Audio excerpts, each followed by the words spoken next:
Hi, I'm Jeffrey Abramson. I'm the former Senior Vice President of Film for Gen Art, which unfortunately is no longer, but was an arts organization that leveraged the support of corporate brands to help showcase emerging talent in film, fashion, art, and music.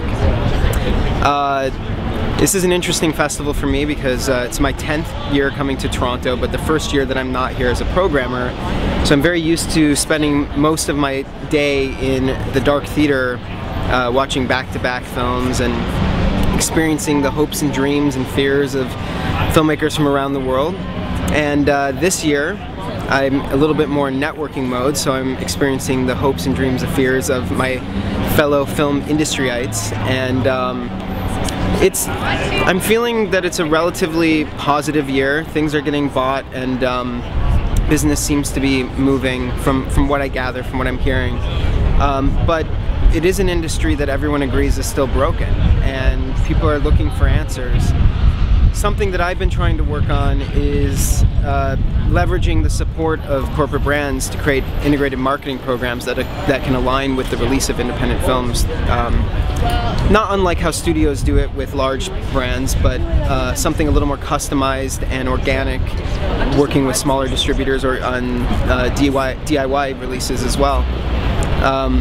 It's very much in the vein of what Gen Art did through our events, but not limited to events. It's multi-platform, online, well, through all marketing assets and theatrical events, etc. The way that brands interact in the festival environment is through the support of lounges or the festivals themselves, and through supporting individual premiere parties. But there's very few brands that actually are attaching to the marketing life of a film, which is something I'd like to see change.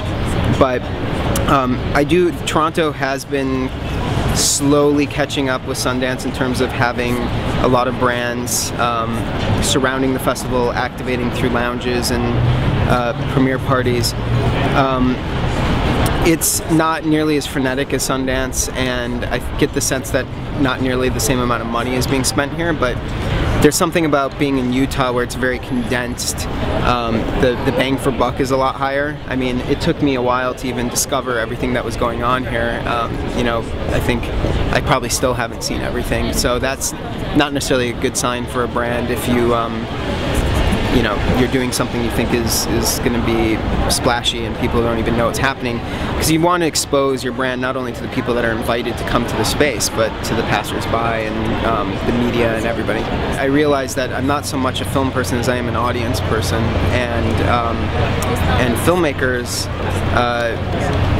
are becoming very quickly much audience savvy. They need to be, because in this era where distribution is not the limitation anymore, it's all about marketing. So it's really important for filmmakers who are going into production to understand, you know, how they're going to reach their audience and what kind of partnerships they need to put in place, and to be prepared that they're not necessarily going to get the distribution deal that they dream of.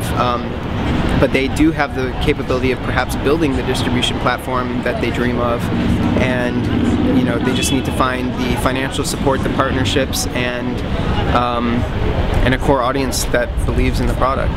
In production mode, you need to obviously offset your costs and do whatever kind of product placement and integrations you can do, but I think that as far as making a mark with those kinds of partners, you need to talk to them more about the marketing opportunities. So I've been consulting with one film that wants to involve some brands in their movie and to help support, starting even in the fundraising stage of their movie. And I said, well, you need to create a marketing plan that you know that a distributor will accept their involvement in, so it's not just about placement in the movie, because the reality is, you know, who knows how successful the movie is going to be. I mean, that's why personally I'm less interested in product placement and integration, because I just don't think that there's too much risk at that stage. I want to get involved with films and bring brands to films at the stage of completion, when you know you have a good film and you know it's marketable. I mean, this is a really exciting time to be in entertainment in general, and a lot of lines and barriers are getting broken down. I mean, the line between film and television is breaking down. You know, people are taking films that didn't find the distribution that they were seeking and turning them into episodic content and putting it online and wrapping advertisers around it, or making partnerships. I mean, it's an exciting time, but there's not a lot of resources, and that creates a creative time, but people just need to stick it out. I will quote Bruce Springsteen, who said something last night, apparently. Hold on, I gotta find this. If he were to speak to his younger self, like his 27-year-old self, what would he tell that self? And he said, and I think this applies to everyone in our industry right now, just keep going, you're doing it, keep going.